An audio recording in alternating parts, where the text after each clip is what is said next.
자, 오늘 말씀은 마가복음 4장 8절 말씀과 20절 말씀 같이 함께 읽겠습니다.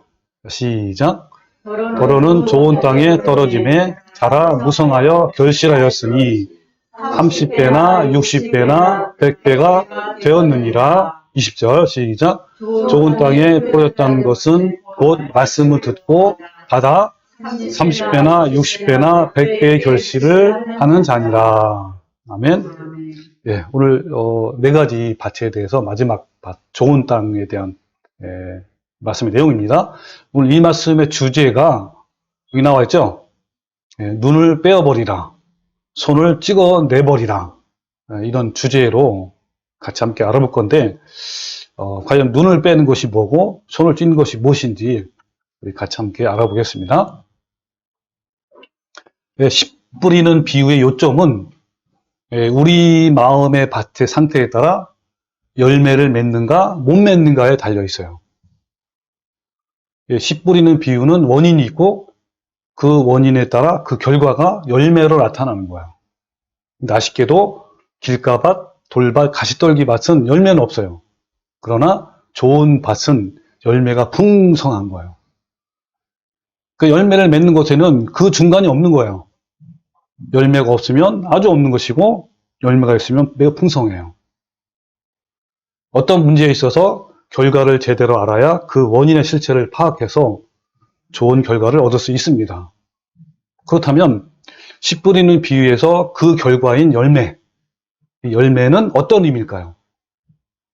우리가 열매를 맺기 위해서 먼저 열매가 무엇인지 알아야 하는 거예요. 또 마침 요즘 계절이 어떤 계절이죠? 예, 열매를 추수하는 그 가을이어서 이런 말씀을 전하기가 너무 참 좋은 것 같아요. 예, 농부는 이 가을에 열매를 얻기 위해서 1년 동안 농사를 짓고 그 결과에 따라 창고에 들이기도 하고 또는 내어버리거나 불태우기도 하는 거예요. 신구약 성경에 보면 열매에 대한 비유가 많이 나오는데 이 열매의 비유는 우리에게 참된 구원의 길이 무엇인지 밝히 보여주는 그런 비유입니다. 예전에 산상보훈에 대해서 설교할 때 열매에 대해서 자세히 알아봤는데 오늘은 간단하게 알아보고 중요한 거는 어떻게 하면 열매를 맺게 하는 좋은 밭으로 만들 것인가, 이게 중요하잖아요. 이걸 오늘 알아볼 거예요. 자, 신약에 나오는 열매는 헬라어로 칼포스. 이 칼포스, 이 열매의 뿌리는 구약 성경 이사야서 5장에 있어요. 이사야서 5장의 말씀을 보면 이 신약에서의 말씀하는 열매의 의미를 알 수 있다는 거예요. 같이 한번 이사야서 5장 1절 찾아볼게요. 나는 내가 사랑하는 자를 위하여 노래하되 내가 사랑하는 자의 포도원을 노래하리라. 여기 사랑하는 자의 포도원, 바로 어디냐, 이스라엘 족속이에요. 자, 포도원에, 즉 이스라엘 민족에 대해서 내가 노래하겠다 라고 하면서 뭐라고 했냐면 땅을 파서 돌을 제하고 극상품 포도나무를 심었도다. 예, 땅을도 파고 돌을도 제거하고 사랑을 했단 말이야. 그래서 나무를 심었어요. 포도나무를. 근데 그러면서 그 중에 망대를 세웠고 또 그 안에 술토를 팠도다. 근데 여기 보면 이런 말씀이 있어요. 좋은 포도 맺기를 바랐더니 들포도를 맺었도다. 그러면서 내가 좋은 포도 맺기를 기다렸거늘 들포도를 맺으면 어찌됨인고, 이렇게 한탄의 말을 하고 있죠. 이 말 뜻은 어떤 뜻이죠? 이걸 해석을 하면 이런 거죠. 극상품 포도나무를 심고 망대를 세우고 그 안에 술투를 팠다라는 의미는 하나님의 선택을 받고 또 사랑을 받은 이스라엘 백성을 말하는 거예요. 그리고 들포도를 맺었다라는 것은 선민으로서 마땅히 이스라엘 백성이 하나님 말씀에 순종하여 거룩함을 이루는 삶을 살아야 하는데 이방 사람들처럼 우상을 섬기기도 하고 부패한 죄악을 일삼으며 살았다라는 것을 의미하는 거예요. 자, 이럴 때 어떻게 말씀하냐면 5절부터 이제 내가, 하나님이 내 포도원, 이스라엘 족속이죠. 이스라엘 민족을 어떻게 행할지를 너희에게 이르리라 그런 거예요. 자, 여기에 남은 것은 뭐밖에 없어요? 하나님의 엄중한 심판밖에 없는 거죠. 어떻게 표현했냐면 내가 그 울타리를 걷어 먹힘을 당하게 하며 그 담을 헐어 짓밟히게 할 것이요. 내가 그것을 황폐하게 하리니 다시는 가지를 자름이나 북을 돋우지 못하여 찔레와 가시가 날 것이며 내가 또 구름에게 명하여 그 위에 비를 내리지 못하게 하리라 하였으니 이것은 뭘 말하냐면 하나님의 심판이에요. 실제로 바벨론에 의해서 이 이스라엘 백성이 비참하게 침략을 당하고 망했어요. 멸망했어요. 멸망도 어떻게 멸망당했냐면 뭐 우리나라처럼 우리나라에서 멸망당한 것이 아니라 우리 일제시대 때 아주 그냥 포로로 다 잡혀갔어요. 거기서 노예 생활을 한 거야. 비참하게. 그러니까 이렇게 심판을 했단 말이에요. 자, 그러면서 물은 만군의 여호와의 포도는 이스라엘 족속이요. 그가 기뻐하시는 나무는 유다 사람들이다. 했죠. 자, 여기 보면 한 줄로, 한 문장으로 이 전체의 요점을 말씀했어요. 뭐냐면, 그들에게 정의를 바라셨더니 도리어 포악이요. 그들에게 공의를 바라셨더니 도리어 부르지 못하다. 네. 하나님께서 이것을 결론적으로 말한 거예요. 이 결론은 이렇게 하시는 거죠. 요점은, 선민 이스라엘에게 정말 공의와 정의를 바라셨어요. 그래가지고 하나님께서 모든 걸 다 아낌없이 주셨어. 그럼에도 불구하고, 즉 뭐냐면 좋은 열매를 원하셨지만 그들은 죄악이라는 나쁜 열매를 맺었기 때문에 하나님의 심판을 받게 되었다라는 말씀이에요. 자, 이 열매라는 내용이 나오는데 이 열매를 통해서 신약 시대에 이것을 풀어서 더 자세하게 말씀을 주고 있습니다. 제일 먼저 또 이거 먼저 볼까요?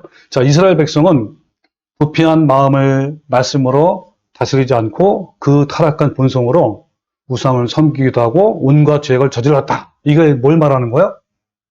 예, 들포도가 맺힌 것, 즉 나쁜 열매를 맺은 거를 말하는 거예요. 자, 어떤 열매를 맺었냐면 어떤 나쁜 짓을 했냐면 18절에 이런 말씀 나와요. 거짓으로 끈을 삼아 죄악을 끌며 수레줄로 함같이 죄악을 끄는 죄악들을 졌어요. 거짓과 사기, 수수 이런 걸 말하죠. 그 다음 20절에는 악을 선하다 하고 또 선을 악하다 하고 흑암으로 광명을 삼고 광명으로 흑암을 삼았단 말이에요. 쓴 것을 단 것으로 삼고 단 것으로 쓴 것을 삼는 죄악들. 한마디로 온갖 부정과 부패가 아주 창궐했단 말이에요. 또 23절에는 그들은 뇌물로 말미암아 악인을 의롭다 하고 의인에게서 그 공의를 빼앗는 죄악들을 삼았어요. 뇌물로 말미암아 부정부패가 너무나 심했단 말이에요. 그러면서도 얘네들은 여전히 성전에 나가서 예배도 하고 희생제물 드리고 이렇게 했어요. 이런 것을 여러분 알면 좋겠죠? 자, 그래서 이것을 신약시대에는 처음에 세례 요한이 뭐라고 말씀했냐면 마태복음 3장 7절에 이렇게 말씀하고 있어요. 자, 세례 요한이죠. 요한이 많은 바리새인들과 사두개인들이 세례 베푸는 데 오는 것을 보고 이르되 이 바리새인들과 사두개인들은 여러분 아시는 것처럼 이때 당시에 유대 종교 지도자들이란 말이에요. 그들에게 세례 요한이 뭐라 하냐면 독사의 자식들아 누가 너희를 가르쳐 임박한 진노를 피하라 하더냐 라고 하면서 그러므로 회개에 합당한 열매를 맺어라 그랬어요. 그러면서 속으로 아브라함이 우리 조상이라고 생각하지 말라. 아브라함의 조상이 중요한 게 아니다. 뭐가 중요하다는 거예요? 회개에 합당한 열매를 맺어라. 그렇지 않냐면 뒤에 나오죠. 이미 도끼가 나무 뿌리에 놓였으니 좋은 열매를 맺지 아니하는 나무마다 찍혀 불에 던져진다라고 했습니다. 그러니까 너네들이 아브라함 자손이라고 선민이라고 그걸 자부하지 말라는 거예요. 그게 중요한 게 아니라 회개에 합당한 열매, 즉 좋은 열매를 맺어라. 그렇지 않냐면 지옥 불못이다라고 말씀하는 거예요. 자, 이 결론이 뭡니까? 여기 열매는 심판의 근거이고 구원의 기준이 되는 거예요. 자, 또 볼까요? 이어서 예수님도 똑같은 말씀했어요. 마태복음 7장 20절에 아름다운 열매를 맺지 아니하는 나무마다 찍혀 불에 던져지느니라. 이러므로 그들의 열매로 그들을 알리라. 그랬잖아요. 그러니까 이걸 좀 통합하면 이런 말씀이에요. 열매를 보고 거짓 선지자인지 진짜 선지자인지 알 수 있다. 뿐만 아니라 진짜 성도인지 가짜 교인인지를 열매를 보고 알 수 있다라고 말씀하는 거예요. 따라서 여기도 똑같이 세례 요한처럼 뭐예요? 열매가 심판의 근거이고 구원의 기준이란 말이에요. 자, 그러면 제가 질문을 드리면 이와 같이 심판의 근거가 되고 구원의 기준이 되는 열매가 구체적으로 무엇을 말하는 것일까요? 자, 그런데 문제는 뭐냐면요. 이거예요. 많은 교인들이 이 열매를 뭘로 착각하냐면 교회 열심히 수석하는 거야. 열심히 나가서. 그리고 내가 집사직분이고 권사, 장로이고 목사, 전도다야. 이것이 이제 즉 열매라고 착각하고 또 열심히 기도하고 구제 열심히 하고 헌금과 또 성경도 많이 읽고 이런 거를 이제 한마디로 표현하면 종교 행위예요, 행위. 다른 말로 하면 율법 행위죠. 이런 것들을 열심히 하는 사람이 열매를 많이 만드는 거라고 이렇게 착각을 한단 말이에요. 또 여기다 6가지를 플러스한 게 뭐냐면 뭐였죠? 3가지, 6가지, 3가지 포함된 거죠. 뭐죠? 담배, 술, 제사 금하는 거, 뭐 이런 것들. 이것도 하나의 이제 행위 쪽에 속하는데 어쨌든 이걸 가지고 열매라고 착각을 한단 말이에요. 자, 과연 그럴까요? 신약에 보면 헬라어로 칼포서라는 열매에 대해서 여러 구절이 나오는데 그걸 제가 다 보기에는 너무 시간이 많이 가요. 근데 그를 종합한 것이 바로 성령의 9가지 열매예요. 자, 그것이 갈라디아 5장 22절인데 다 같이 읽을까? 시작.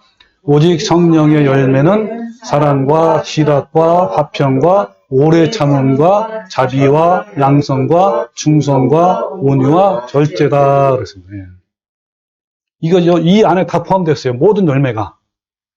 자, 그럼 우리 지난번에 했지만 잠깐 보면 이 분류를 3가지로 분류할 수 있죠. 그러니까 하나님께서 온 것들이 뭐냐면 3가지예요. 사랑, 희락, 화평. 이 사랑에는 15가지 성품이 또 있어요. 사랑은 오래 참고 온유하며 시기하지 않고 교만하지 않고 자랑하지 않고 성내지 않고 쭉 나온단 말이에요. 그리고 화평, 희락. 그 다음에 이 사랑과 희락과 화평을 받은 사람에게 타인에게 나타나는 것이 또 3가지란 말이에요. 그게 뭐죠? 네, 타인에게 오래 참고 자비와 또 양선을 하는 거예요.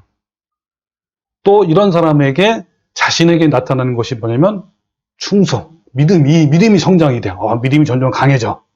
그 다음에 내 안에 온유한 성품이 막 나와. 그리고 절제하는 능력이 생겨요. 이게 이제 바로 9가지 이제 성령 열매인데 이것을 제가 그림으로 잘 표현했어요. 자, 하나님께서 온 것이 사랑, 희락, 화평인데 무조건 오는 게 아니죠. 어떤 때 온다 그러겠죠? 맨 먼저 우리가 해야 할 일이 있어요. 어떤 걸 해야 되죠? 예, 그 마음밭을 가는 거 진짜 오늘 이제 주제로 한다면 그거를 다른 말로 표현하면 날마다 내 안에 있는 육신의 정욕과 탐심을 계속 못 박아 죽여야 돼요.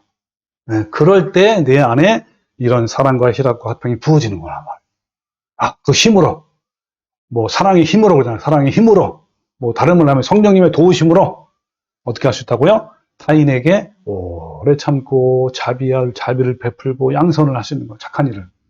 또 나에게는 어떻게 돼요? 믿음이 자라고 온유해지고 절제심이 있단 말이에요. 자, 이 9가지 성령 열매는요, 바로 예수님이 가지고 계신 성품이에요. 우리에게는 없어, 이게. 하나도 없어. 네, 바로 예수님이 가지고 있는 성품인데, 이 다른 말로 하면 하나님의 거룩한 형상이에요. 이 성령 열매를 맺는다라는 것은 예수님의 성품을 닮아간다라는 의미예요. 열매가 풍성하다는 말은 예수님의 성품이 풍성하다라는 의미란 말이에요. 예수님의 마음을 가는 거야. 너희는 이 마음을 품어라 그랬잖아요. 예수님 마음이 그대로 내 마음이 예수님 마음이에요. 자, 우리 베드로 사도도요, 똑같은 말을 했어요.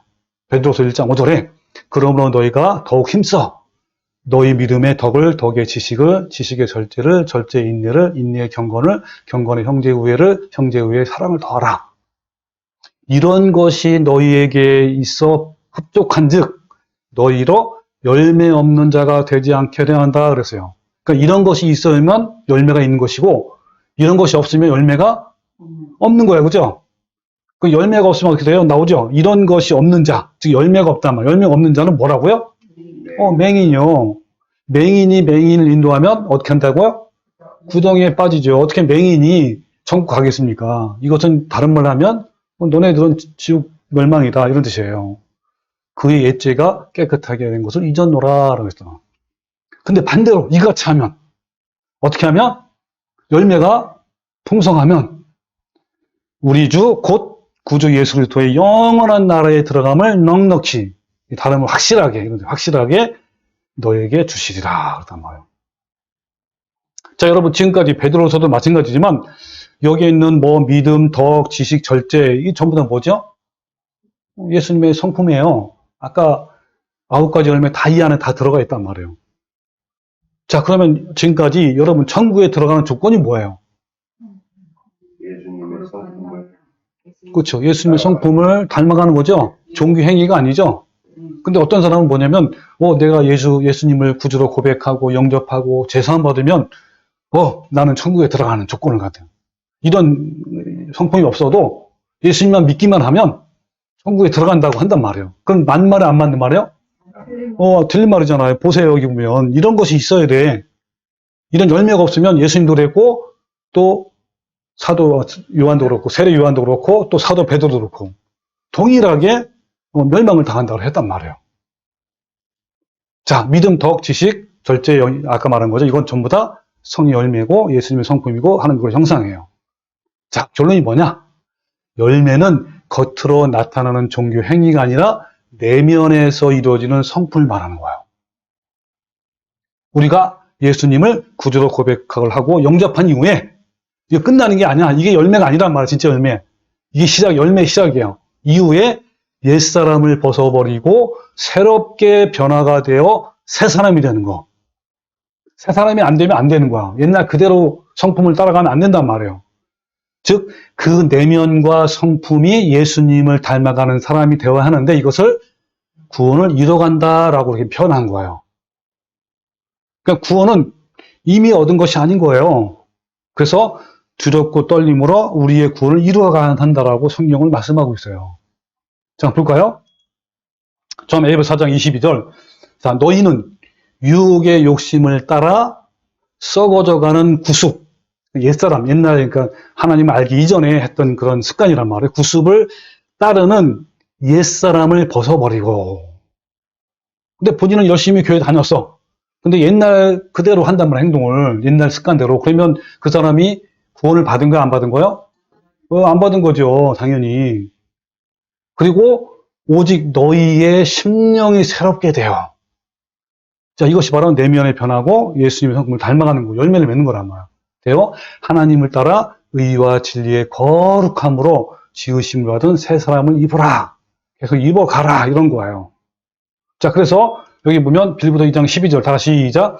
항상 걱정하여 두렵고 떨림으로 너희 구원을 이루라 그랬습니다. 왜 앞에다가 두렵고 떨림이냐? 이 두렵고 떨림은 하나님을 경외하심으로 인한 두렵고 떨림이에요. 하나님을 만홀히 여기지 말라 그랬어요. 내가 정말 하나님을 경외함으로 나의 구원을 이루어가는 사람은 진짜 하나님의 사람이지만 근데 이런 것이 없어. 두렵고 떨림이. 그걸 하나님 만홀히 여기는 것이 하나님 무시하는 거예요. 이것은 정말 안 좋은 것이죠. 자, 빌립보서 3장 13절에 또 신성경에 뭐라 그러냐면 이렇게 말씀하고 있습니다. 형제 여러분, 내가 아직 목표에 이르지 못하였으나 여러분에게 한 가지 자신 있게 말씀드릴 수 있는 것은 내가 과거의 것은 잊어버리고 어떻게 한다고요? 그 앞에 있는 목표를 향하여 힘껏 달리고 있다는 것입니다. 여러분 앞에 있는 목표가 뭡니까? 네? 구원이 아니고 구원, 영적 성숙이고 열매를 풍성히 맺는 거지 않습니까? 이거를 향해서 달리고 있다라고 사도 베드로도 이렇게 고백을 하는 거예요. 이 나무로 비유하면 행위는 화려한 잎사귀에 해당이 돼요. 나무가 아무리 화려하고 울창한 잎사귀를 가지고 있더라도 열매가 없으면 아무것도 아닌 거야. 무화과나무에, 예를 들면 무화과나무에 열매가 없으면요, 아무 쓸모 없는 것처럼 나무의 목적은 열매예요. 그러니까 아무리 화려한 신앙의 이력과 행위를 가져도, 즉 아무리 대단하고 유명한 목사나 장로가 권사가 되어도 열심히 교회 다녀도 이런 뜻이에요. 그래도 안으로 맺는 열매가 없으면 아무것도 아닌 거예요. 이런 진리를 모르니까 어떤 사람들은 예수님의 성품을 닮아가는 삶을 사는 것을 행위 구원이라고 이렇게 얘기해요. 이것은 전혀 성경을 모르는 증거입니다. 행위 구원은 아까 말한 종교적 행위, 율법 행위를 통해서 하나님께, 심지어는 담임 목사님에게 인정받고 칭찬받고 구원받으려고 하는 것이 바로 행위 구원이란 말이에요. 여기서 종교 행위는 어떤 걸 말하냐면 내면의 변화 없이, 그렇죠? 하나님의 거룩한 성품 없이 예배를 열심히 참석할 수 있고 찬양과 봉사도 많이 할 수 있고 막 사역도 많이 해요. 기도도 많이 할 수 있고 11조 헌금을 할 수 있단 말이에요. 자, 이것이 이제 종교 행위인데, 이런 율법적인 행위를 통해서 구원을 얻으려고 하는 것을 행위 구원이라고 말하는 거예요. 성경에서 대표적인 부류가 바리새인과 율법사, 서기관들이에요. 이들은요, 이 내면의 변화, 속사람의 변화가 열매가 없어요. 없이 일주일에 2번 금식하지요. 구제를 제일 많이 하고 기도도 제일 많이 하죠. 성경을 통째로 암송하기도 하고요. 성경 연구의 대가이지요. 성경을 백성들에게 가르친 자예요. 이때 당시에 백성들에게 가장 존경받고 명망이 있는 지도자란 말이에요. 하루는요, 예수님이 예루살렘 성으로 가시다가 저 멀리에 잎사귀가 무성한 무화과나무를 보시고 저주한 사건이 있어요. 그걸 한번 성경에 볼까요? 어떤 말씀인지. 자, 여기 보면 마태복음 21장 18절인데, 이른 아침에 성으로 들어오실 때에 시장하시니라. 길가에서 한 무화과나무를 보시고 그리로 가서 잎사귀밖에 아무것도 찾지 못하시고 열매가 없단 말이에요. 나무에게 이르시되 이제부터 영원토록 내가 열매를 맺지 못하리라 하시니 곧 어떻게 했다고요? 말을 했단 말이에요. 아니 무슨 예수님이 무슨 심술쟁이시냐고요. 그냥 열매 없다고 저주하는 거. 자, 이것은 어떤 걸 나타내냐면 당시에 이스라엘 민족 백성들이 이 종교 행위는 화려했단 말이에요. 특히 이스라엘 백성 중에 누구? 바리새인들과 서기관 율법사들은 더했단 말이에요. 그들의 가르침을 받으니까 당연하겠죠. 그러한 것을 보고 그것을 경고하시기 위해서 나타내시는 이 예언적 어떤 선지자적 그 행위를 바라고 이렇게 하신 거란 말이에요. 그런 행위를 보여주려고 나타내 주려고 이렇게 말씀하신 거예요. 이렇게 이런 사건을 보여주신 거란 말이에요, 우리에게. 자, 그래서 어떤 내용이냐면 이런 내용이 나와요. 마태복음 23장 27절에 이실진저하고 그랬죠. 그러면서 외식한이 뭐냐면 따라먹은 거예요. 겉과 속이 다른 거예요. 그걸 위선자라고 그러죠. 외식하는 서기관들과 바리새인들이요. 제가 왜 이 말하냐면 외식하는 거를 밖에 나가서 이렇게 밥 먹잖아요. 그걸 생각해서 붙인 거란 말이에요. 서기관 바리새인들이요 하면서 회칠한 무덤 같으니, 회칠하니까 깨끗하단 말이에요. 그죠?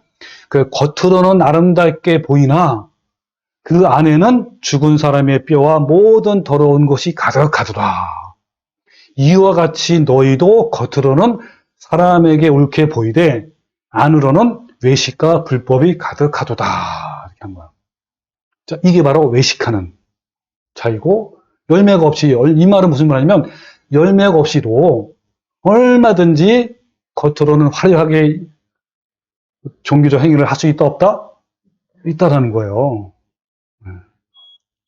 또 마태복음 7장 21절에 그 대표적인 사람이 마지막 때 또 이런 얘기 나와요. 자, 볼까요? 나더러 주여 주여 하는 자마다 다 천국에 들어갈 것이 아니요 다만 하늘에 계신 내 아버지 뜻대로 행하는 자라야 들어가리라. 그날에, 그렇죠? 예수님의 마지막 심판 때 앞이죠. 그날에 많은 사람이 나더러 이르되 주여 주여 우리가 주의 이름으로 선지자 노릇했고 또 주의 이름으로 귀신을 쫓아냈고 주의 이름으로 많은 권능을 행했다. 이렇게 했단 말이에요. 그때 예수님 뭐라 했죠? 그들에게 밝히 말하되 내가 너희를 도무지 알지 못하니 불법을 행하는 자들에게서 떠나가라. 그랬단 말이에요. 자, 아니 왜 그랬을까요? 왜 이들이 정말 하나님의 선지자 노릇도 했죠. 요즘 목사, 선교사 했단 말이에요. 귀신과 많은 권능을 했단 말이에요. 그것도 주님의 이름으로, 예수님 이름으로 했어요. 근데 왜 떠나가라 했을까요? 여기 나오죠? 내 아버지의 뜻대로 행하는 자라 들어간단 말, 그랬단 말이에요. 그러면 이 아버지의 뜻대로 행하는 걸 구체적으로 하면 뭐죠? 바로 나와 있어요. 바로 위에 있는 구절. 여기는 21절이죠? 7장 20절에 뭐라 나왔죠? 우리 아까 했던 거예요. 다시 시작. 아름다운 열매를 맺지 않는 나마다 지켜 불에 던져지느니라. 이러므로 그들의 열매로 그들을 알리라. 열매가 없다, 열매가. 그런 열매가 없이 얼마든지 선지자로 목사, 전도사, 선교사 다 할 수 있어요. 열매도 없이 얼마든지 귀신을 쫓아내고 주의 이름으로 많은 권능을 행할 수 있단 말이에요. 그런 사람은요, 다 내게 합당하지 않다라고 분명히 말씀하고 있단 말이에요. 자, 우리는요, 내면의 변화 없이 열매 없이 얼마든지 종교 행위를 할 수 있다. 이해되십니까, 이제? 예수님은 이런 사람에게 불법을 행하는 자이며 떠나가라고 말씀하신 거예요. 이 종교 행위, 율법 행위는 화려하지만 내면에 탐심과 육신의 정욕이 가득한 바리새인들과 율법사들에게 예수님은 또 이렇게 말씀하세요. 마태복음 23장 25절 다 시작. 화 있으신 저 외식하는 서기관들과 바리새인들이여 잔과 대접의 겉은 깨끗하되 그 안에는 탐욕과 방탕으로 가득하게 하는도다. 눈먼 바리새인들이여 너는 먼저 안을 깨끗이 하라. 그리하면 겉도 깨끗하리라. 여기 너무너무 중요한 아주 영적 원리가 있어요. 중요한 건요, 먼저 안을 깨끗이 하라. 그러면 겉도 깨끗해진다. 근데 얘네들은 어때요? 겉으로는 너무너무 깨끗해. 여기 나오잖아요. 잔과 대접의 겉은 막 깨끗이 해. 사람이 옳게 보이려고 온갖 거룩한 척 한단 말이에요. 너무너무 열심히 하는 척 해. 그러나 그 안에는 탐욕과 방탕이 가득한단 말이에요. 그게 잘못된 거예요.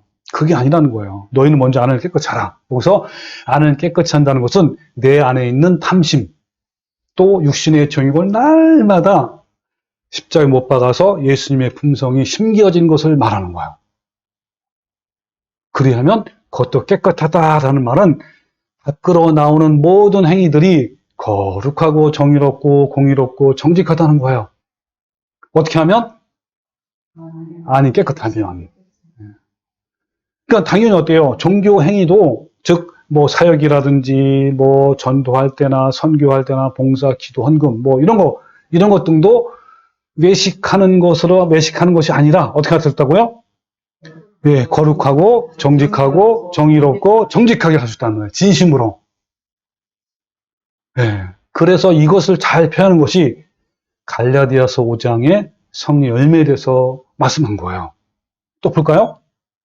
자, 보세요. 여기는 오직 성령 열매는 하면서 9가지 열매 나오죠. 그죠? 그러면서 이 같은 것을 금지할 법이 없다 그랬어요. 자, 쉬운 성경에는 이런 것들을 금지할 율법이 없다. 이런 것들은 앞에 있는 9가지 열매예요. 또 현대인 성경에는 이런 것을 막을 율법이 없다 그랬단 말이에요. 이게 무슨 말이죠, 이게? 그러니까 성령 열매는요, 율법의 수준, 아까 말한 종교행위, 율법행위죠. 이것을 뛰어넘기 때문에 율법도 어찌할 수 없다는 거예요. 근데 이 말을 잘 이해를 못하는 것 같아. 그래서 제가 어떻게 하면 이 말을 너무너무 잘 이해가 될까? 막 고심하는 끝에 하나의 사례를 딱 댔어요. 여러분이 이해가 될까 안 될까 모르겠습니다. 어떤 사례냐면 종교행위, 율법행위죠. 인수분해라고 한다면 성령 열매는 미분적분을 말하는 거예요. 이해되세요? 더 어려워. 더 쉽게 그러면 뭡니까? 종교 행위가 덧셈, 뺄셈, 곱셈 이런 거라면 율법의 뭡니까? 이거 뭐죠? 성령 열매는 인수분해예요. 이해됩니까? 이것도 이해 안 돼요? 그러니까 인수분해 할 정도면 덧셈, 뺄셈, 곱셈은 아무것도 아닌 거예요. 그리고 미분적분 하면요. 인수분해는 아무것도 아닌 거야. 다 그 안에 있어. 이해되세요? 그러면 우리가 성령의 열매를 맺는단 말은 그 안에 뭐가 있다는 거예요? 율법의 행위는 저절로 돼야 안 돼? 저절로 된다는 거. 그 안에 다 포함된 거 뛰어넘어. 위에 있어. 자, 이렇게 했는데 여러분 이해되시죠? 이제. 자, 이것을 잘 나타내는 것이 또 마태복음 7장에 또 있어요. 자, 보면 자, 마태복음 7장 16절 시작. 그들의 열매로 그들을 알지니 가시나무에서 포도를 또는 엉겅퀴에서 무화과를 따겠느냐? 이와 같이 좋은 나무마다 아름다운 열매를 맺고 못된 나무가 나쁜 열매를 맺나니 좋은 나무가 나쁜 열매를 맺을 수 없고 못된 나무가 아름다운 열매를 맺을 수 없느니라. 아름다운 열매를 맺지 않는 나무마다 지켜 불에 던져지느니라. 이게 연결된 연결. 그러니까 좋은 나무마다 아름다운 열매죠. 당연히 그렇죠. 못된 나무가 나쁜 열매를 당하는 거예요. 그래서 좋은 열매는 어때요? 육신의 정욕과 탐심을 날마다 죽이면서 예수님의 성품을 닮아가는 자가 좋은 나무예요. 그럼 나오는 것은 예수님의 성품이 나와 안 나와? 당연히 나오죠. 당연히 나온단 말이에요. 그러니까 당연히 종교 행위도 위선이 아니죠. 진정으로 할 수 있단 말이에요. 남의 보이기 위해서, 거룩한 척하기 위해서 교회 나가고 헌금하고 뭐 구제하고 그런 것이 아니라 진정으로 한단 말이에요. 또 못된 나무는 어때요? 내면의 변화가 없어요. 탐심과 육신의 정욕이 그대로 있단 말이에요. 성품이 없어. 그런 자는 어때요? 당연히 종교 행위도 뭘 합니까? 외식하는 거예요. 겉과 속이 다르단 말이에요. 겉으로는 그 열심히 하고 성경 끼고 다니면서 집사님, 뭐라고 또 장로님 하면서 안녕하세요 인사하고 막 한단 말이에요. 근데 그 속은 아니란 말이에요. 겉과 속이 달라요. 이건 얼마든지 가능한 거예요. 자, 그런데 놀라운 것은요. 30년 이상 열심히 신앙생활해온 저에게 이런 신의 성품이 없다는 것을 어느 날 발견하고 얼마나 큰 충격을 받았는지요. 완전 멘붕이에요. 교회만 열심히 충성했지 내면의 거룩한 성품이 없음을 알고 얼마나 충격받았네요. 아, 이제 나는 꼼짝없이 지옥불에 던져지겠구나. 이런 생각을 갖게 된 거예요. 얼마나 두렵겠어요. 얼마나 무섭고. 또 한편으로는 그래. 이제라도 이제 진짜 진리를 발견했으니까 열심히 해야지 하면서 얼마나 또 감사하고 정말 감사의 눈물을 흘렸는지 모릅니다. 저는 그때부터 저 같은 한 사람을 깨우기 위해서 내가 가지고 있었던 모든 직업과 유익을 다 포기하고 영혼을 깨우는 사역에 전념하기로 결정을 했던 거예요. 자, 결론적으로 겉으로 드러나는 종교 행위, 율법 행위가 아니라 내면, 속사람이죠. 내면이 얼마나 새롭게 변화를 받아서 예수님의 성품을 닮아가는가가 열매인데 그 열매가 심판의 근거이고 구원의 기준이다라는 거예요. 그런데 이 열매는 좀 중요하죠. 이 열매, 구원은요. 결심에서 한순간에 맺어지는 것이 아닌 거예요. 평생을 두고 지속적으로 자신을 십자가에 복종시키고 죽음으로써 얻어지는 결과예요. 여러분, 열매는 농부가 나무를 심어놓고 몇 년을 가꾸어야 얻어지는 것이잖아요. 물과 거름을 주고 가지를 쳐주고 농약을 주기도 한단 말이에요. 몇 년 동안 끊임없이 가꾸어 주어야 마침내 과일의 열매를 얻을 수 있는 것처럼 우리 안에 맺히는 예수님의 성품의 열매도 수많은 고난과 역경과 좌절과 또 넘어지기도 하고 회개에 다시 일어서기도 하고 그런 걸 통해서 마침내 얻어지는 거예요. 자, 그럼 우리 다시 본문으로 돌아갑시다. 자, 여기 보면 마가복음 4장 8절이죠.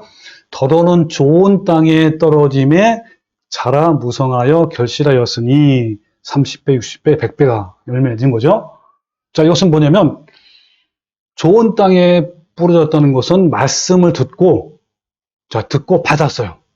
받고 30배, 60배, 100배의 결실을 맺는 자잖아요. 요거를 좀 더 자세히 설명한 것이 누가복음 10장이 있는데 그거 좀 더 보고 여기 이 말씀에서 우리가 알 수 있는 게 뭐냐면 여러분 4가지 밭이 있잖아요. 4가지 밭 아시죠? 기억나시죠? 이 4가지 밭은요. 불신자가 아닌 거예요. 아니라 매주마다 말씀을 듣고 또 말씀을 읽는 신자들이에요. 그 중에 길가밭과 돌밭, 가치밭이 있는데 그 이 3개의 밭은 열매가 있어 없어? 없어요. 이 가시밭, 돌밭, 또 길가밭은요. 뭘 말하냐면 종교 행위는 열심히 했을지 모르지만 결국 구원을 받지 못하고 영원한 불못으로 심판을 받는 거야. 열매가 없기 때문에. 그래서 여러분 중요한 게 뭐냐면 왜 예수님이 이 비유를 말씀하셨냐면요. 목적이 있어요. 길가밭이나 돌밭, 가시밭과 같은 자신이 영혼의 그런 상태라면, 마음의 상태라면 땅을 기경해서 좋은 밭의 상태가 되라는 거예요. 그러기 때문에 이 말씀을 우리한테 주신 거란 말이에요. 자, 누가복음 8장 15절에 뭐라고 표현했냐면 좋은 땅에 있다는 것은 잘 보세요. 착하고 좋은 마음으로 말씀을 듣고 지키어 인내로 결실하는 자라 그랬어요. 자, 여기서 착하고 좋은 마음으로 말씀을 듣고 지키어 인내하라라는 것은 뭘 말하는 거죠? 너네가 만약에 길가밭이나 돌밭이나 가치밭이 있다면 그런 마음 상태라면 빨리 뭐 하라는 거야? 기경해서 좋은 밭으로 만들라는 거예요. 자, 호세아 10장 12절 이런 말씀이 있어요. 자, 너희가 자기를 위하여 공의를 심고 인애를 거두라. 너희 묵은 땅을 뭐하라? 기경하라. 예. 그 기경하는 게 뭡니까? 공의를 심어야 되고 인애를 거두라. 인애는 사랑이에요. 신약에서는 아가페 사랑을 말하는 거예요. 그거를 거두라는 거예요. 그런 열매를 맺으란 말이에요. 자, 그리고 너희 묵은 땅을 기경하라. 지금이 곧 여호와를 찾을 때니 마침내 여호와께서 오사 공의를 빛처럼 너에게 내리시리라 그랬단 말이에요. 예, 여러분 묵은 땅을 기경해야 돼요. 예. 그래서 기경하는 것을 또 여러분 아까 연결된 말씀으로 다시 한번 얘기하면 이런 거예요. 자, 볼까요? 그래서 5장 22절에 보면 9가지 열매가 나오죠. 그죠? 절제니 하면서 이 같은 것을 금지할 법이 없느니라 하면서 뒤에 또 한 구절이 나와. 자, 이게 뭐냐면 그러므로 이 생략된 거예요. 그러므로가 뭐죠? 9가지 성령 열매를 맺기 위해서는 그런 거예요. 그러기 위해서는 뭐 하라는 거예요? 그리스도 예수의 사람은 육체와 함께 그 정욕과 탐심을 십자가에 못 박아왔느니라. 이제 현재 완료형이에요. 그죠? 박아왔느니라. 그 말은 과거부터 지금도 계속 매 날마다 박으라는 거예요. 그런 사람이 뭐 하라는 거야? 뭐 한다는 거야? 성령의 9가지 열매를 맺는단 말이에요. 자, 이제 여러분 정리가 됐죠? 자, 그러면 이 길가밭, 돌밭, 가치밭, 이 세 가지 밭의 모습은요, 각자 다른 사람의 모습이 아닌 거예요. 한 사람이 몇 개를 서로 가지고 있기도 하는 거예요. 그러니까 처음에는 돌밭으로 시작해서 가치밭과 또 길가밭이 되기도 하고, 또는 가치밭이 되었는데 이걸로 시작해서 돌밭과 길가밭이 되기도 하는 거예요. 서로 어떤 사람은 세 가지 다 가질 수가 있어요. 서로 공유해. 어떤 데는 내가 돌밭이면서 길가밭이야. 이렇단 말이에요. 근데 이 좋은 밭만은 다른 밭을 공유하지 못해요. 그러니까 좋은 밭이면서 동시에 가치밭이 될 수 없다는 거예요. 오직 뭐만? 예, 좋은 밭은 그냥 좋은 밭이에요. 그래서 예수님이 좁은 문으로 들어가길 힘쓰라 그랬어요. 좁은 문이야. 그래서 이 네 가지, 세 가지 중에 아무것도 있으면 안 돼요. 이거 다 완전히 제거하고 없어야만 뭐가 되는 거야? 좋은 밭이 되는 거예요. 그래서 좁은 문으로 들어가기 힘쓰래요. 애쓰고 힘쓰고 투쟁하고 싸우라는 거예요. 내가 너에게 이르노니 들어가기를 구하여도 못하는 자가 많다 그랬어요. 중간에 포기해. 너무너무 어려우니까 이게 힘쓰고 애쓰고 내가 죽은 거 아니에요. 중간에 많은 사람이 포기한단 말이에요. 자, 그러면 이 길가밭, 돌밭, 가시밭과 같은 영혼의 상태가 무엇인지, 또 어떻게 기경해서 좋은 밭으로 만들어야 하는지 간략하게 한번 정리를 해보겠습니다. 자, 첫 번째, 길가에 뿌려진 씨앗은 15절에 이렇게 나왔어요. 말씀이 길가에 뿌려졌다는 것은 이들을 가리킴이니 곧 말씀을 들었을 때 사탄이 즉시 와서 그들에게 뿌려진 말씀을 빼앗은 것이요. 그랬단 말이에요. 길가밭의 사람들은 말씀에 반응이 없어요. 그들의 영혼은 너무 많은 관심들로 가득 차 있기 때문에 진리를 향한 관심이 들어설 자리가 없는 거예요. 이 길가밭의 사람들은 교회는 열심히 추석해요.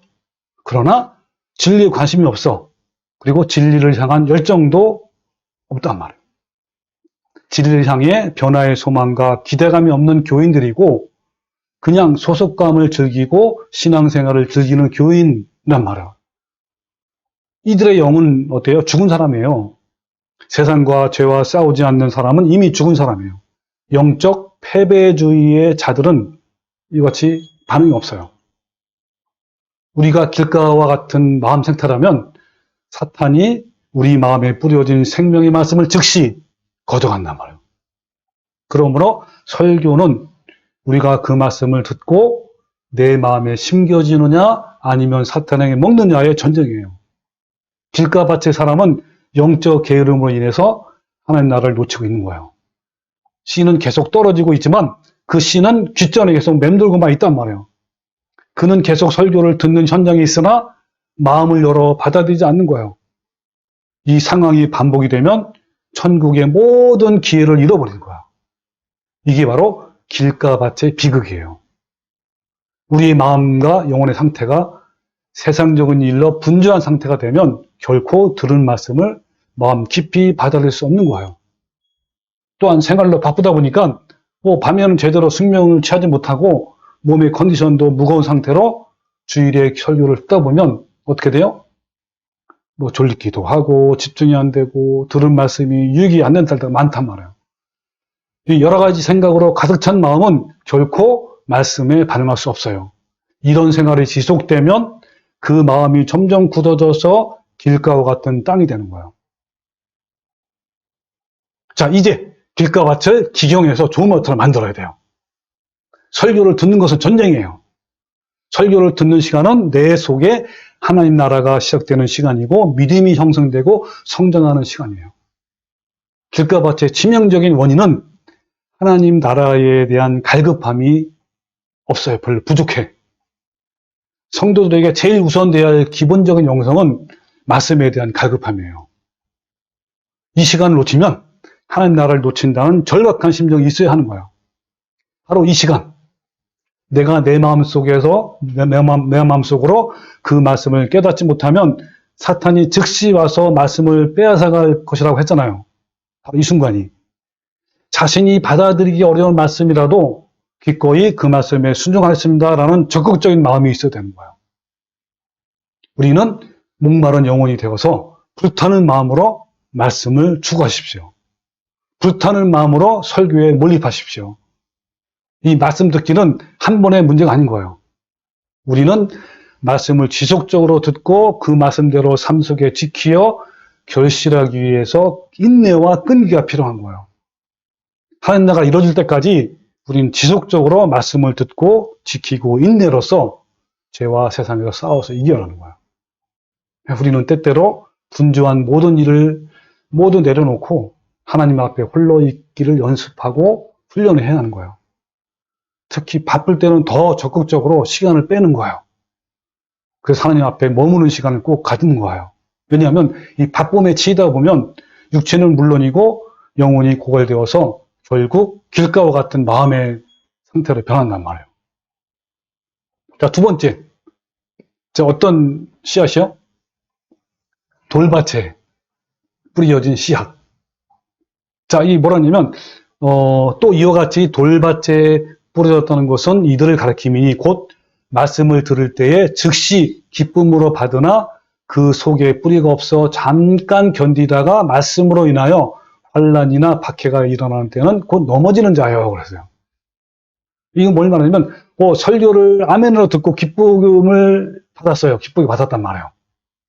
근데 어떤 문제나 고난이 왔을 때 이기지 못하고 또 방해하고 넘어지게 하는 것이 있어요. 이게 이제 마음속에 이제 돌들인데 이 마음속에 있는 돌들이 무엇일까요? 그렇죠. 예, 마음속에 있는 돌들은 경험이나 체험을 통해서 이미 형성된 옛 사람이고 옛 자아예요. 구체적으로 들어가면 어려서부터 어떤 사건을 통해서 내 안에 형성된 상처들, 분노, 혈기, 의심, 불안, 교만, 열등감, 시기, 질투, 더러움 등등. 그리고 왜곡된 신념, 편견, 자기 주장, 자기 생각, 고집 이런 것들이 마음속의 돌들이에요. 이런 돌들은 모든 신앙과 믿음이 정체되어서 자라지 못하게 하고 결국 예수님의 성품을 닮아가는 그런 것을 열매를 절대로 못 먹게 한단 말이에요. 이 세상은 이렇게 상처와 아픔, 즉 마음속의 돌들이죠. 이런 것들 계속 주고받으면서 사게 돼 있잖아요, 우리가. 근데 이런 마음속의 돌들이 많을수록 타인에 대해서 공격적이고 하나님 말씀을 듣고도 기쁘게 받아들이지만 그 말씀의 힘이 오래가지 못해요. 우리의 신앙을 위협하게 하는 것 중에 상처로 인해서 마음이 굳어지고 왜곡된 것만큼 무서운 것이 없어요. 그것은 영혼의 암세포라고 하는 거예요.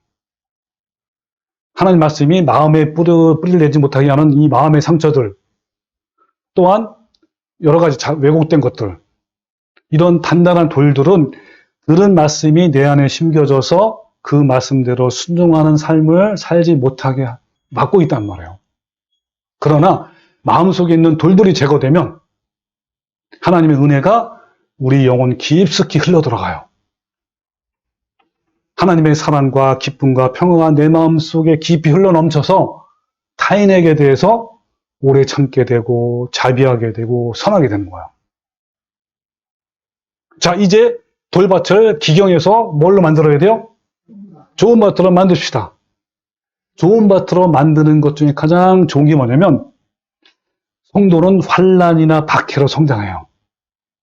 이 고난은 내 안에 있는 돌들을 제거해서 하나님의 성품을 닮아가게 하는 것 중에 최고예요.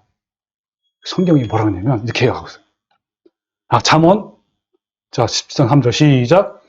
도가니는 은을, 풀무는 금을 연단하거니와 여호와는 마음을 연단하니라. 자, 뭘 연단해요? 마음을. 네, 고난이죠, 그죠? 여기 보면 도가니가 바로 뜨거운 물 아닙니까? 풀무도 마찬가지고 그것처럼 우리 마음을 연단해요. 뭘로? 고난으로. 그래서 로마서 5장 3절 시작. 다만 이뿐 아니라 우리가 환난 중에도 즐거워하니 이는 환난은 인내를, 인내는 연단을, 연단은 소망을 이룬 줄을 아니라. 그렇기 때문에 환난이 있어도 기뻐요. 야고보서 1장 2절 시작. 내 형제들아 너희가 여러 가지 시험을 당하거든 온전히 기쁘게 여기라. 이는 너희 믿음의 시련이 인내를 만들어내는 줄 너희가 아니라. 인내를 온전히 이루라. 이는 너희로 온전하고 구비하여 조금도 부족함이 없게 하려 함이라. 그러니까 우리가 온전하게 하겠어. 그렇죠? 그리고 조금도 부족함이 없게 하기 위해서 우리에게 시험과 고난과 연단을 주시는 거예요. 네, 바로. 자, 우리가 우리 성도는요, 이 환난과 핍박으로 생존하고 이것으로 믿음이 자라고 이것으로 열매 맺는 거예요. 그러므로 고난은 하나님의 사랑의 광선이고 치료의 광선인 거예요. 그래서 하나님께서 우리의 믿음이 자라도록 내 주변에 끊임없이 뭘 보내죠? 네, 그래서 고난의 가시를 보내주시는 거예요. 이 고난과 가시를 통해서 자신이 아직도 부패한 죄성과 돌과 같은 상처가 있음을 깨닫고 그런 돌들을 깨트리고 제거하기를 원하시는 거란 말이에요. 그러니까 하나님이 붙여주신 가시를 통해서 나를 망가뜨리는 돌들의 정체를 발견하는 거예요. 그래서 이 고난과 가시가 소중한 거예요. 내 속에 있는 부패한 돌들이 있음을 깨닫지 못하면 어떤 은혜도 열리지 않아요. 아무것도 없어요. 더 이상 한 발짝 갈 수도 없고 영적인 성숙함도 없는 거예요. 예수님은 우리의 돌들을 제거하기 위해서 오신 치유자세요. 예수님께 가면 치유 못할 어떤 상처나 죄악이 없단 말이에요. 우리가 우선 이 고난이나 가시를 통해서 내 안에 이런 상처가 있구나, 이런 죄악이 있구나 깨닫고 누구한테 가는 거예요? 예수님께. 예수님은 어떤 자라고요? 치유자란 말이에요. 그래서 말라기 4장 2절에 내 이름을 경외하는 너에게는 공의로운 해가 떠올라서 치료하는 광선을 비추리니 너희가 나가서 외양간에서 나온 송아지와 같다. 같이 뛴다 그랬어요. 또 마태복음 10장 28절에 수고하고 무거운 짐진 자들아 다 내게로 오라. 내가 너희를 쉬게 하리라. 나는 마음이 온유하고 겸손하니 나의 멍에를 메고 내게 배워라. 그리하면 너의 마음을 쉼을 얻는다라고 한 거예요. 자, 여러분, 우리를 치료하시고 회복시키기 위해서 십자가에서 피를 흘리신 예수님께 나가십시오.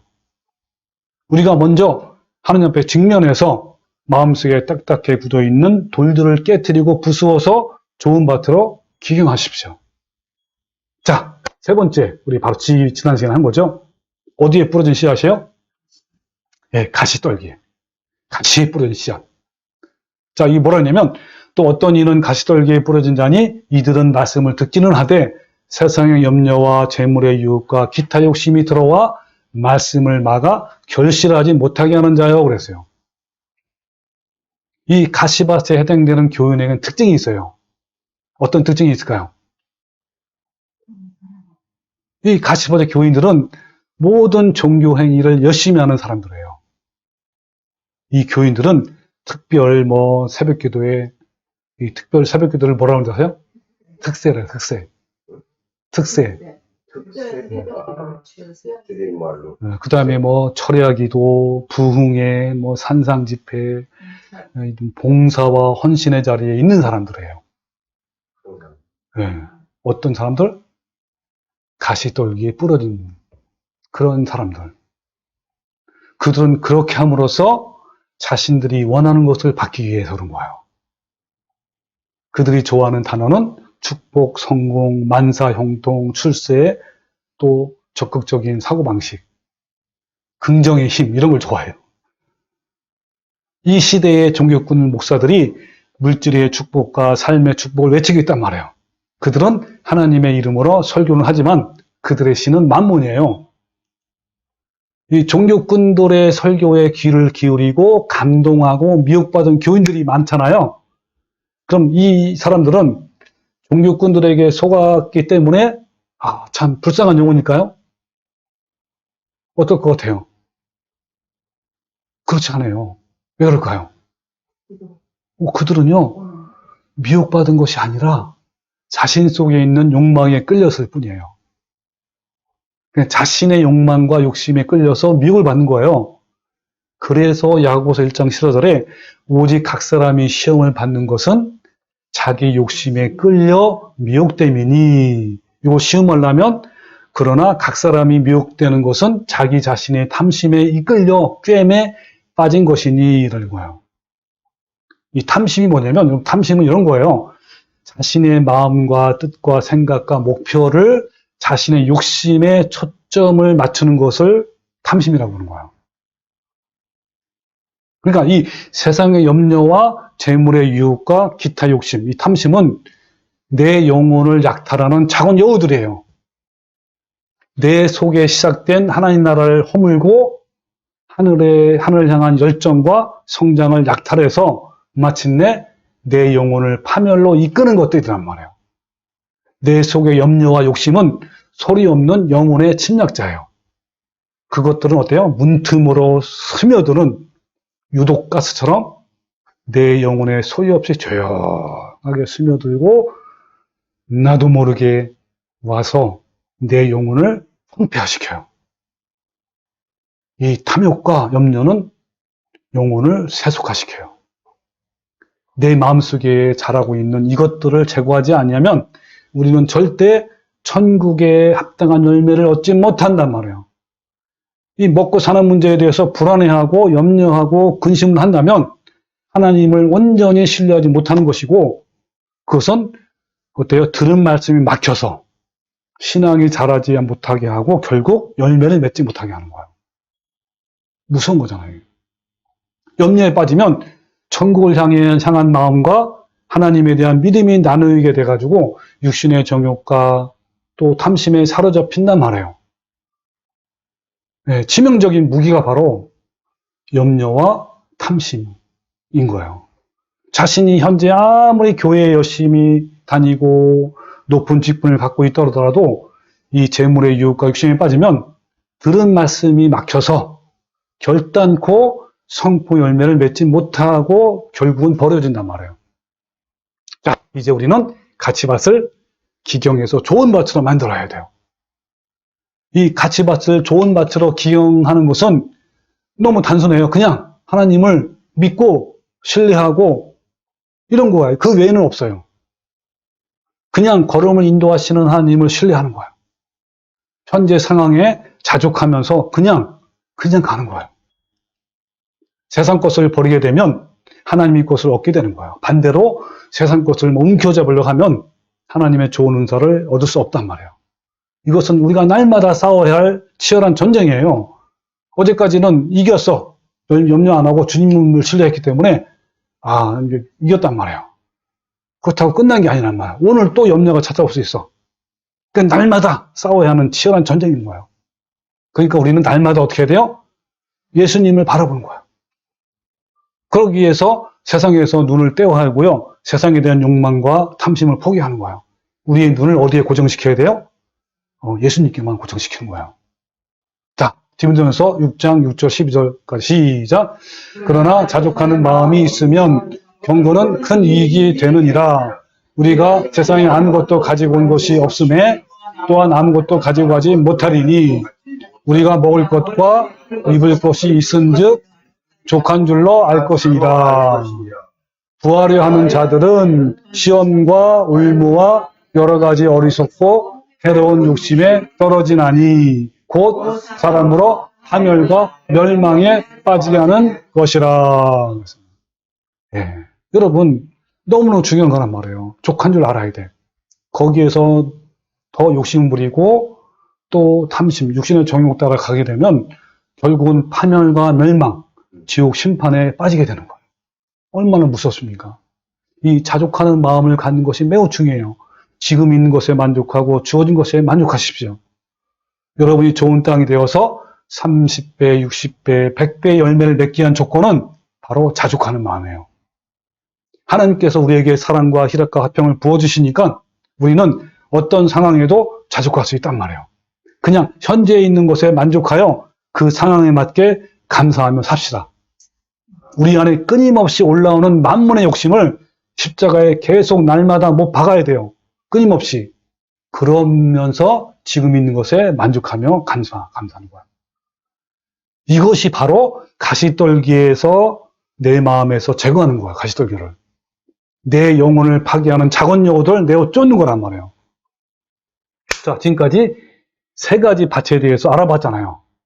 자, 이 중에 한두 가지 또는 세 가지 밭이 해당될 수 있어요. 본인이. 그러나 좋은 밭은 다른 밭과 동시에 있지 않아요. 이 좋은 밭은 오로지 하나야. 그리고 열매가 없으면 아주 없는 거고 있으면 풍성한 거예요. 자, 여러분 질문해 볼게요. 여러분은 현재 네 가지 밭 중에 어느 밭에 해당이 되는지요? 자, 그러면 아름다운 열매를 맺기 위해서 우리는 육신의 정욕과 탐심을 날마다 십자가에 못 박는 수고와 애씀과 다짐과 결심이 있어야 하는 거예요. 여러분이 잘 아시는 것처럼 길가밭, 돌밭, 가시밭이 되는 것은 쉬워요. 왜 쉽죠? 그냥 내버려두면 돼요. 땅을요 내버려두면 그냥 잡초가 무성하고 돌과 가시로 뒤덮이고 단단해져요. 그러나 좋은 땅은 어떻게 해요? 좋은 땅이 되도록 얼마나 애쓰고 수고하고 이렇게 합니까? 그냥 가만히 있으면 되는 거 아니잖아요. 그죠? 좋은 땅을 유지하기 위해서는 매일 밭을 가꾸고 돌을 제거하고 잡초와 가시를 제거하는 수고가 필요해요. 우리 텃밭 하고 있는데 우리 바로 옆에 어떤 선생님이 퇴직한 선생님이 하는 텃밭이 있어요. 그분은요 아침 저녁 밤에 매일 나와. 그래가지고 이것저것 하니까 무성하게 이렇게 열매가 맺더라고요. 네, 풀도 하나도 없고. 그런 수고가 필요한 거예요. 그냥 되는 게 아니야. 그냥 되는 게 아니란 말이에요. 영생을 위한 내 영혼의 밭을 가꾸기 위해서 오늘도 영혼의 농부들은 매일매일 그 수고를 기쁘게 해내는 사람이 있어요.